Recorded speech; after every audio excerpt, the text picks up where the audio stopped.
Greetings, this is Ali Surur. I'm a certified resin instructor. Today we're gonna use some molds and making some beautiful resin pieces. So I'll use a silicone mold. Resin does not stick to silicone mold, that's why we use silicone molds. If you're thinking that you have a cake mold at home that it's out of use or something, yes, you can use that as well. What I'll do now, I'll just start using my resin. I have my resin and I have my hardener, and I'll use the scale just to measure. Working on small pieces, you don't need a lot of resin. However, you can always use. For this product, what we need is, for every 10 gram of resin, we need 6 gram of hardener. So here I'm going to pour 100 gram of resin. So opposite to that, I need 60 gram of hardener. Then we're gonna mix them together for 3 to 4 minutes until they are unified in the cup. And then we can add the colors, or we can use the resin clear. It depends on what project you are working on. So here I've reached to got the 100, which is actually 99 here, but it's fine. Then get another cup, add the hardener, which we need is 60.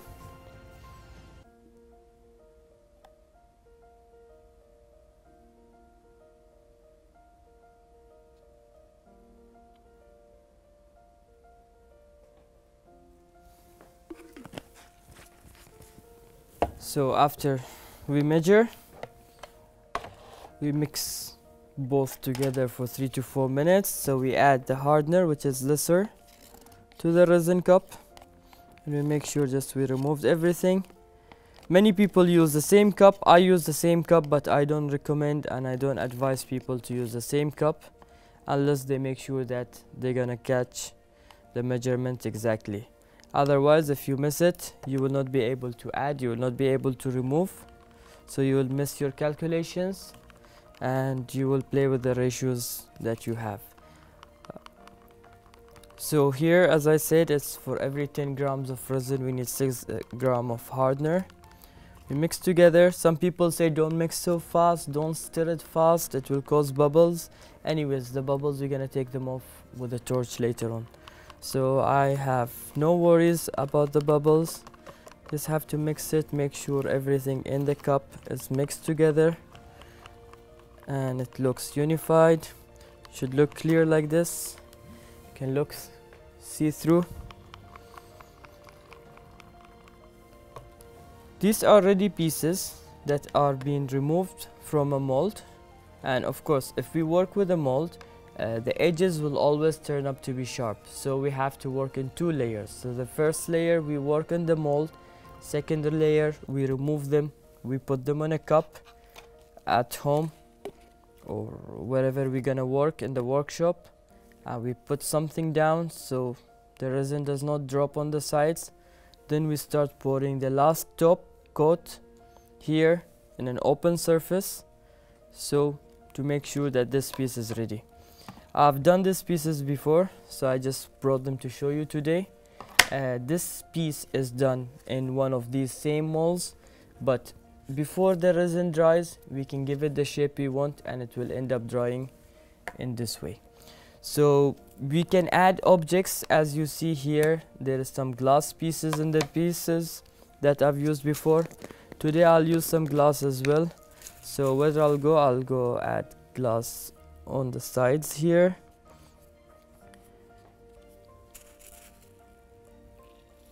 Yes, resin can blend with almost every object, as long as it's not oil, it's not water, then anything can be mixed with the resin. You can add sand, you can add stones, you can add crushed glass like the one I'm using today. It's up to you, it's your art. The resin is a very flexible medium. It can just blend, it can mix with anything. Just have to add things to it and it will just accept them and we'll start blending with them. So here I have the glass, I have clear resin, and I will use blue resin, which is metallic blue. It's beautiful metallic blue here. Just mix it properly. Then, as I said, after we mix the resin, we mix the colors, we stir the colors, then we bring the cups and we divide. So because this piece is too small, I'll use only the clear resin to just cover the glass, and I'll add a bit of blue and add maybe white on this piece. So take the white, let's say the white will be a bit lesser here, so you don't have to add so much of color. It depends how transparent, how opaque you want it to look like. So here we'll add the blue. So start mixing. This shouldn't take long. Basic colors usually don't take much to blend in with the resin because they are already a concentrated mixed with resin, so they will not take a lot of time just getting blended with the resin. As you see, this is ready. The metallics, use a bit of stirring, and you always put your fingers like this, put your thumb like this, and make sure you mix everything in the cup properly. Because if the color is not mixed properly, even though it's a resin color, if it's not mixed properly, it will not dry. So you have to make sure that the color is mixed properly in the cup.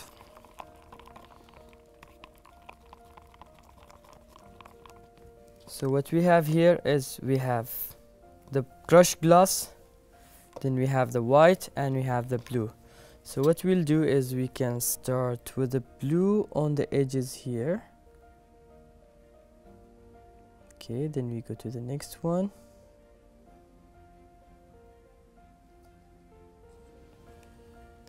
As I said, it's your art, so it's how you want to pour, how you want to add the colors. It's absolutely up to you.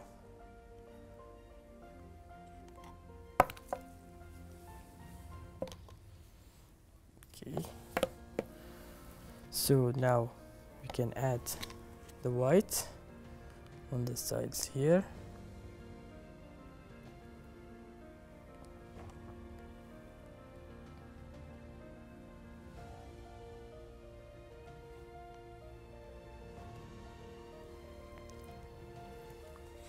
Just trying to be careful so I don't make a mess here.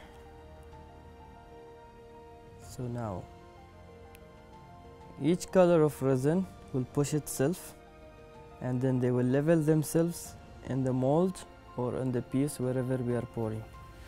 So on this piece now I have the white and the blue. Now I'll add a bit of transparent on the glass, and then it will spread and push the resin back to the edges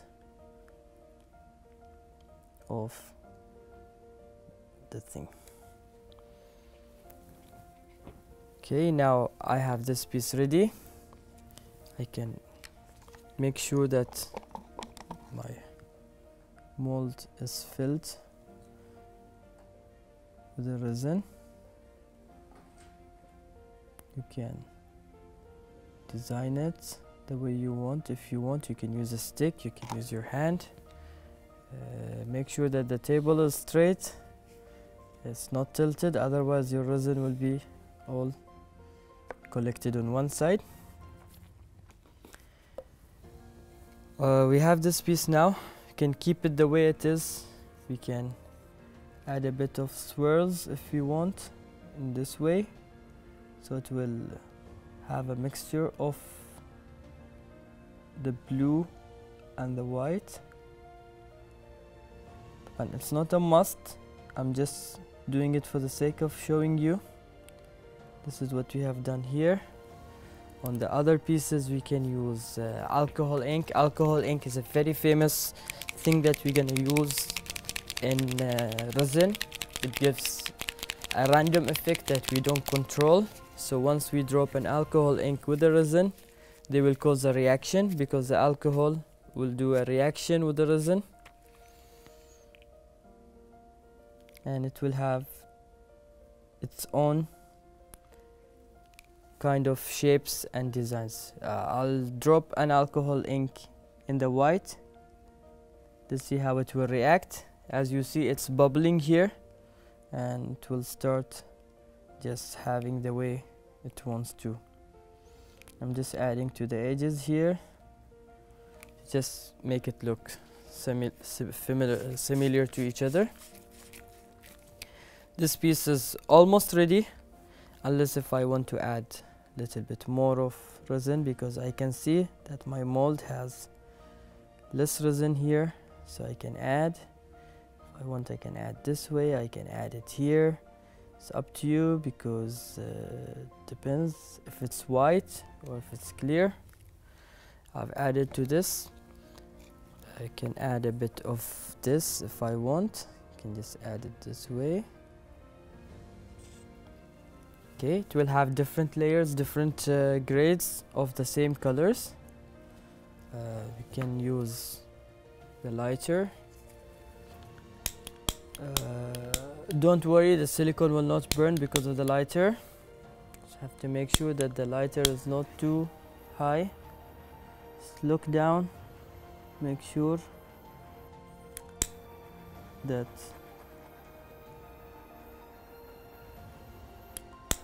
you remove off all the bubbles. I usually go down this way with the lighting to make sure that all the bubbles are gone and the surface is clean. And that's it. So now we know that alcohol inks give us a beautiful effect, random effect that we don't control. We can use the silicone molds that we have at home. We can use ice cubes, plastic ice cubes. We can use plastic tray that we don't need. We can use it as a mold. As I said, resin will not get stuck to plastic. It will not get stuck to silicone, and can be easily removed. These pieces, as I said, they were made in a silicone mold. They can just easily come out, and you can reuse the silicone mold again and again. Thank you for watching. Stay home, stay safe.